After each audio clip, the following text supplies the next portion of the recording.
Hello everyone, welcome to the channel. I hope कि आप सब अच्छे होंगे। आज हम डिस्कस करेंगे कि हमें जो डी ट्रिपल एस बी के जो अभी एग्ज़ाम आने वाले हैं या फिर अभी जो वैकेंसीज़ आई थी उनके जो एग्ज़ाम होंगे उन सब के लिए रीजनिंग की तैयारी कैसे करें, और वो भी बिना किसी हेल्प बुक की हेल्प के।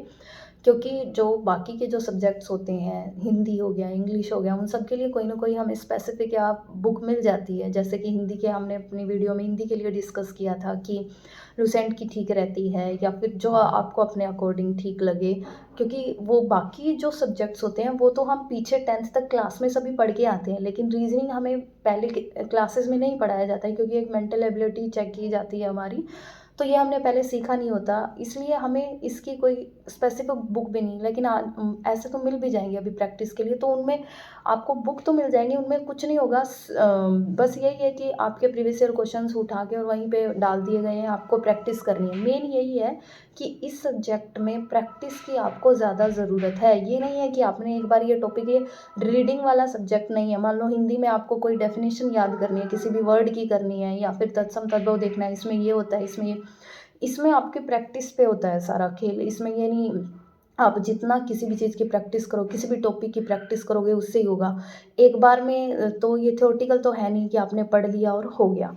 तो अब मेन सबसे ज़रूरी जो बात करते हैं वो ये है कि इसकी तैयारी हम एक सिस्टमैटिक वे से कैसे करें, और जिससे कि हमारा स्कोर इम्प्रूव हो जाए। और बाकी सब्जेक्ट के साथ भी इसको, मतलब क्योंकि देखो सेम वेटेज इसके पास भी, मतलब ऐसा नहीं है कि ये कम मार्क्स का आएगा और हमें इसको कम टाइम देना चाहिए। उतने ही मार्क्स का ये आएगा जितने के बाकी सारे सब्जेक्ट आएंगे। अब ये दो तरह की कैटेगरी में डिवाइड करते हैं हम। एक आपकी टीचिंग पोस्ट होती है, एक आपकी नॉन टीचिंग पोस्ट होती है। टीचिंग पोस्ट में तो ये 20 मार्क्स का ही आता है, बाकी सारे जो कॉमन सब्जेक्ट हैं वो भी 20 मार्क्स के आते हैं। और नॉन टीचिंग पोस्ट में 40 मार्क्स का होता है, डबल हो जाता है वहाँ पे। तो उसमें जो फ़र्क है बस इतना ही है कि कुछ एक्स्ट्रा टॉपिक उसमें ऐड हो जाते हैं, मतलब कि सिलेबस थोड़ा सा वाइड हो जाता है, और एक टॉपिक पे 1 से 2 से 3 क्वेश्चन एक्स्ट्रा पूछ लिए जाते हैं, बस इतना है। अब लेकिन अब जो डीएसएसबी की न्यू वैकेंसीज़ जो आई हैं आपकी, जैसे टास्क ग्रेड 4 की है, स्टेनो की है, एलडीसी की वगैरह, ये सब जो पोस्ट आई हैं उनमें डीएसएसबी ने एग्ज़ाम पैटर्न चेंज कर दिया है। वहाँ पे 35 यानी कि 5 नंबर ही कम कर दिए हैं, और एक एक्स्ट्रा सब्जेक्ट आपका ऐड कर दिया है जो कंप्यूटर वाला है। तो ऐसा कुछ फ़र्क पड़ेगा नहीं एग्ज़ाम पैटर्न पे। डी ट्रिपल एस बी के वही क्वेश्चंस रहेंगे, मतलब पैटर्न सेम वही रहेगा। ये नहीं है कि 5 नंबर कम होने से ही कुछ ज़्यादा फ़र्क पड़ेगा। मेन बात ये है कि हम इसकी तैयारी कैसे करें अच्छे से। सबसे पहले तो हमें टॉपिक्स हमारे माइंड में होने चाहिए एक्चुअल में, कि रीजनिंग के अंदर कौन से जो फ्रेशर है स्पेशली उन बच्चों के लिए, कि हमारे रीजनिंग में कौन से टॉपिक्स होते हैं। तो जैसे हमने पहले भी डिस्कस किया था, एक तो तरीका ये है कि आप सीधे ही, मतलब कोई भी प्रीवियस ईयर क्वेश्चन उठाओ, उसको लगाओ, तो आपको आइडिया हो जाएगा। लेकिन जो बिल्कुल ही फ्रेशर बच्चे होते हैं ना, तो उनको ये आइडिया नहीं लग पाएगा कि ये क्वेश्चन को करना कैसे है। तो रीजनिंग में एक दिक्कत ये है कि हर क्वेश्चन को करने की एक ट्रिक होती है। मतलब कि जैसे अल्फ़ाबेट वाले जो क्वेश्चन होते हैं, आप ऐसा नहीं है कि अगर आप बिना तैयारी के या बिना किसी ट्रिक के या बिना किसी प्रैक्टिस के वहाँ पे एग्ज़ाम में बैठते हो, तो वो आपका टाइम लेगा, फिर कोई फ़ायदा नहीं है। फिर आप रेस से बहुत पीछे हो जाओगे। तो आपको जैसे अल्फ़ाबेट वालों में सबसे पहला जो काम सबसे पहले जो काम होता है वो यही होता है कि हमें अल्फ़ाबेट की नंबरिंग याद करनी होती है। जैसे ए टू जेड लेके हमें A1 पर है, B2 पर है, C3 पर है, ऐसे करके उनकी नंबरिंग बहुत अच्छे से याद करनी होती है। ऐसा नहीं है कि हम एग्ज़ाम में बैठ के और उँगली पे ऐसे कर रहे हैं, अच्छा ये इस नंबर पे ये से, ये तो बिल्कुल भी नहीं होना चाहिए। आपको नंबरिंग बिल्कुल आपके टिप्स पे याद हो जानी चाहिए। अब वो चाहे आप ट्रिक से करो, या फिर उसको आप ऐसे ही याद कर लो जैसे हम बचपन में टेबल करते थे। वो आप पे डिपेंड है, जैसे आपको अच्छा लगे या फिर आपको अपने लिए कंफर्ट लगे। तो उसके अकॉर्डिंग सबसे पहले अल्फ़ाबेट के लिए नंबरिंग याद करो। बाकी जो जैसे कि सीरीज़ वाले क्वेश्चंस हो गए या फिर पज़ल्स वाले हो गए, ये सब प्रैक्टिस से आएँगे। इनके आप प्रीवियस ईयर क्वेश्चन, इनकी कोई ये भी नहीं है कि ऐसे वाले क्वेश्चन कर लिए और इन्हीं में से आएँगे। इनके अलग-अलग पैटर्न होता है। हाँ, बस ये है कि अगर आपने काफ़ी सारे क्वेश्चंस की प्रैक्टिस कर ली, तो उसके अकॉर्डिंग आपकी एक समझ डेवलप हो जाएगी। फिर आप अपने आप से ही, आपके दिमाग के अंदर जैसे ही पैटर्न नए-नए बन के आने लग जाएँगे। हाँ, एक और चीज़ है, जो नंबर सीरीज़ वाले जो क्वेश्चन आते हैं हैं उसमें एक पैटर्न ज़रूर होता है। जैसे आपको 20 तक के नंबर या 30 तक के नंबर्स के स्क्वायर याद होने चाहिए और नंबर्स के क्यूब आपको याद होने चाहिए, क्योंकि कई बार जो पैटर्न बनता है सीरीज़ वाले क्वेश्चन में वो क्यूब का बनता है। आपको प्राइम नंबर्स याद होने चाहिए, पता होना चाहिए कि प्राइम नंबर्स है, क्योंकि जो रिलेशन आप कई बार नंबर्स में जो बनता है वो इस तरीके का होता है कि प्राइम नंबर हो जाए, इवन ऑड, ये सब कुछ मैथ्स की बेसिक चीज़ें आपको पता होनी चाहिए। नहीं भी पता है तो आपको ये अभी याद करनी है कि स्क्वायर आपको याद करने हैं, क्यूब्स आपको याद करने हैं, प्राइम नंबर आपको पता होने चाहिए, इवन नंबर पता होने चाहिए, ऑड नंबर।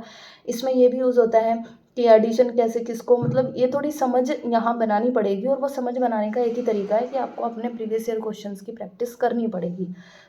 रीजनिंग में बेस्ट स्कोर करने का एक ही तरीका है कि आपको ज़्यादा से ज़्यादा एग्ज़ाम से पहले क्वेश्चंस की प्रैक्टिस करनी होगी, और प्रैक्टिस करने के लिए आप एक ही सोर्स उठाएंगे और वो है DSSB के प्रीवियस ईयर क्वेश्चंस, क्योंकि वही से अब जो क्वेश्चंस आए हैं उन्हीं से अगर आप प्रैक्टिस करोगे तो आपके अंदर एक ये समझ डेवलप हो जाएगी, अच्छा कि इस तरीके के पैटर्न है और DSSB ये पूछता है। ऐसे तो बहुत सारी बुक्स अवेलेबल होती हैं, बहुत सारे क्वेश्चंस भी आपको मिल जाएंगे, लेकिन आप DSSB के अगर प्रीवियस ईयर क्वेश्चन करते हो तो वो ज़्यादा बेटर रहेगा। अब बात करते हैं कि मेन टॉपिक जो ज़्यादातर अब DSSB एग्ज़ाम में पूछता है रीजनिंग में, वो कौन से जैसे आपका वो स्टेटमेंट कंक्लूजन वाले हैं, ये ज़्यादा आ रहे हैं, आपके सिलोजिज्म वाले हैं, पजल वाले हैं, सिटिंग अरेंजमेंट वाले आ रहे हैं, ब्लड रिलेशन वाला आता है। अब ब्लड रिलेशन में भी इन्होंने थोड़ा सा चेंज कर दिया, जैसे ब्लड रिलेशन पहले स्टेटमेंट वाले होते, लैंग्वेज वाले होते थे, ये उसका मदर फादर ऐसे, अब कोडेड ब्लड रिलेशन कर दिया, जैसे यू डिनोट करता है उसको, जैसे अब साइन यूज़ करते हैं, जैसे @ डिनोट करेगा इस रिलेशन को कि वो उसका ब्रदर है, या फिर हैशटैग वाला रिलेशन डिनोट करेगा, ये कोडेड ब्लड रिलेशन वाले हैं, लास्ट में वो पूछेगा। इनइक्वालिटी, ये जो कुछ टॉपिक्स हैं ये ज़्यादा पूछे यहाँ से क्वेश्चन जो पूछे जा रहे हैं वो ज़्यादा है, मैक्सिमम क्वेश्चन है। बाकी तो आपके जैसे डायरेक्शन वाले हैं और आपके जो कोडिंग डिकोडिंग वाले हैं, ये सब आपके सेम पैटर्न में रहेंगे। अब बात करते हैं कि हमें सीखना क्या है। इसमें सीखना आपको मेनली ये है, जैसे डाइस वाले जो क्वेश्चन हो गए, कैलेंडर, उनकी ट्रिक्स होती हैं कि डाइस में अगर आपको दिए हुए हैं तो वहाँ पे आप कॉमन वाला काट के, और डाइस में अपोजिट फेस जो होता है वो पूछा जाता है, तो आपको वहाँ से उसकी ट्रिक से सीख लेनी है।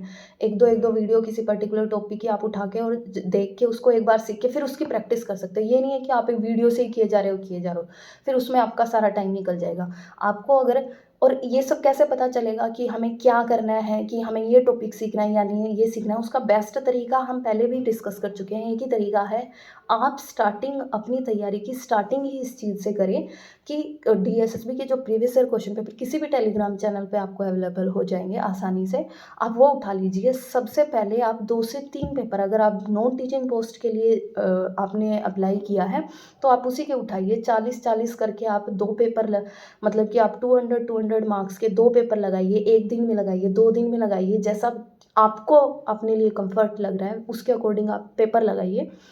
आप हर सब्जेक्ट को बारी-बारी से उठाइए, ये नहीं कि एक दिन आपने सारे सब्जेक्ट आप जब चेक करने जा रहे हो, जब आप रीजनिंग की तैयारी कर रहे हो तो उसका पैटर्न यही है कि 3-4 पेपर उठाओ और उसमें से क्वेश्चन लगाओ। तो आपको जब 3-4 पेपर उठाओगे तो आइडिया हो जाएगा कि अच्छा ये टॉपिक्स मेरे से नहीं हो रहे हैं, फिर आप उन टॉपिक को सर्च करो कि ये टॉपिक क्या होता है, कैसे इसको आसानी से करें, जल्दी से करें, और जैसे ही आपको पता चल जाए, एक या 2 वीडियो में आपको आइडिया आ जाएगा, उसी टाइम उसको स्टॉप करके फिर उस पे तुरंत क्वेश्चंस लगाने की कोशिश करो कि जिससे कि वो जो कॉन्सेप्ट आपने सीखा है वो अपने माइंड में बैठ जाए। इसी तरीके से आपको इस सब्जेक्ट की तैयारी करनी है। बेस्ट तरीका यही है, मैं अभी भी आपसे यही कहूँगी। मैं अपने एक्सपीरियंस, जैसे हमने अपनी तैयारी के टाइम पे किया था, तो अपने उस एक्सपीरियंस के बेस पर बता रही हूँ कि आपको DSSB के प्रीवियस ईयर क्वेश्चंस आपके पास बहुत सारे होने चाहिए और बार बार आपको उनकी प्रैक्टिस करनी है। वही क्वेश्चंस की प्रैक्टिस आपको एक सिलेक्शन के तक लेके जाएगी, और एक विश्वास के साथ करना है। और इसी तरीके से हम हर सब्जेक्ट की एक यूनिक स्ट्रेटजी आपके साथ लेके आएंगे। आई होप कि आपकी जो हेल्प हो एग्ज़ाम क्लियर करने में। जहाँ कहीं भी कोई डाउट लगे, कोई प्रॉब्लम आ रही हो तो आप कमेंट करके बता सकते हैं, हम उसको कोशिश करेंगे दूर करने की। Have a nice day, thank you.